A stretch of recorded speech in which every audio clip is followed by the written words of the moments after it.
18 biktima ng sunog tumanggap ng pinansyal na tulong mula kay General Santos City Mayor Pacquiao. Ilang negosyanteng nasunugan, tiniyak ni Mayor Guzman ang tulong mula sa LGU Kabakan.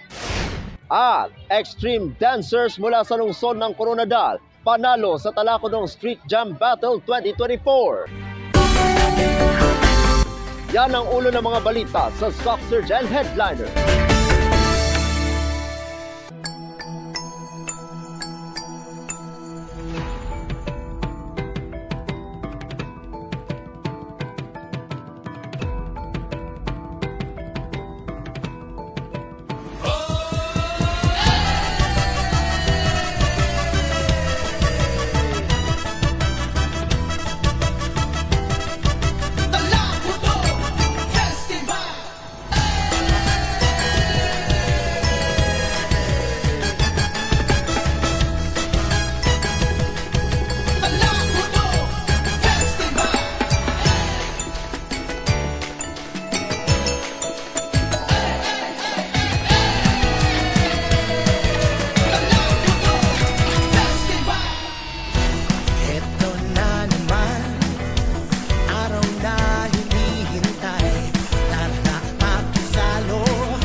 Magandang araw, South Central Mindanao. Narito na ang mga pangunahing balita sa Stock Surgeon Headliners ngayong Setyembre 18, taong 2024.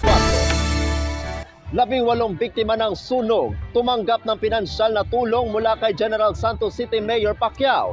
Narito ang ulat. Nanguna si General Santos City Mayor Lorelie Geronimo Pacquiao sa pamamahagi ng tulong pinansyal para sa 18 biktima ng sunog kahapon, ika-17 ng Setyembre taong kasalukuyan sa City Mayor's Office. Ang mga biktima na may kabahayan na totally damaged ay nakatanggap ng 15,000 pesos, habang ang mga kabahayan na partially damaged ay tumanggap ng 5,000 pesos. Bilang paunang ayuda mula sa lokal na pamahalaan, ang kabuuang ayuda ay layong makapagbigay ng agarong suporta para sa muling pagbangon ng mga apektadong pamilya. Patuloy ang pagsisikap ng lokal na pamahalaan sa pangunguna ni Mayor Pacquiao na tiyakin ang mabilis at epektibong pagresponde sa mga pangangailangan ng mga mamamayan sa panahon ng sakuna. Ako ang inyong kaibigang Apolinario Terry Valencia para sa Stock Surgeon Headliners. Ilang negosyanteng nasunugan, tiniyak ni Mayor Guzman ang tulong mula sa LGU Kabakan. Narito ang ulat. Ilang mga business owners na nasunugan ang personal na lumapit sa tanggapan ni Kabakan Mayor Evangeline Pascua Guzman kaugnay sa nangyari sa kanila kahapon, ika-17 ng Setyembre taong kasalukuyan. Kaugnay nito, tiniyak ni Mayor Guzman sa mga ito na gagawa ng paraan ng lokal na pamahalaan ng Kabakan na makapagbigay ng agarang tulong sa mga ito. Dagdag pa ni Mayor Guzman, walang pipiliin ang lokal na pamahalaan ng Kabakan sa pagbibigay ng tulong na may business permit man ang mga ito o wala. Sa huli, ipinagpasalamat ni Mayor Guzman ang ligtas at walang nasawi sa nangyaring insidente. Ako ang inyong kaibigang Apolinario Terry Valencia para sa Stock Surgeon Headliners. Para sa uling balita, extreme dancers mula sa lungsod ng Coronadal panalo sa Talakudong Street Jam Battle 2024. Narito ang ulat.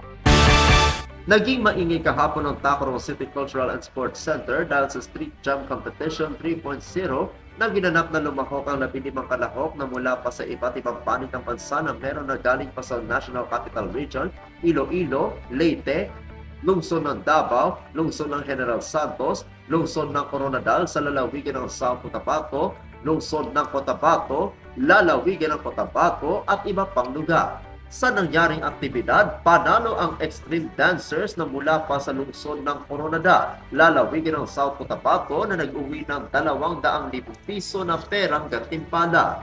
First runner-up ang SQ1 ng lungsod ng Davao na nag-uwi ng 100,000 piso na perang gantimpala. At ang second runner-up naman ang MMC ng lungsod ng Cotabato na nag-uwi ng 50,000 pisong perang gantimpala. Ang Street Jam Competition ngayong taon ay ika-3 pagkakataon ang ginanap at ito ay isang pambansang patimpala. Nagpasalamat naman ang mga kalahok sa lungsod dahil sa pag-alaga sa kanila mula sa tulugan at pagkain.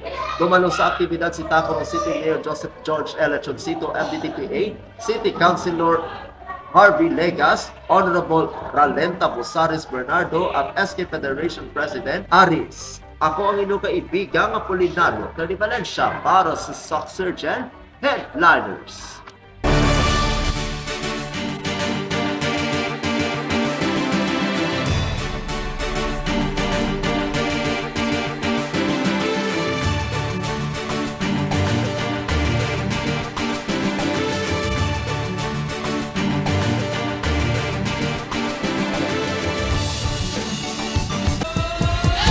Mga kaibigan, kasalukuyan narito tayo sa Tacloban City Cultural and Sports Center para sa lumbayag sa dalanon kag kiay-kiay sa Talakudong.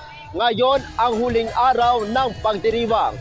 Maligayang ika-24 na Talakudong Festival.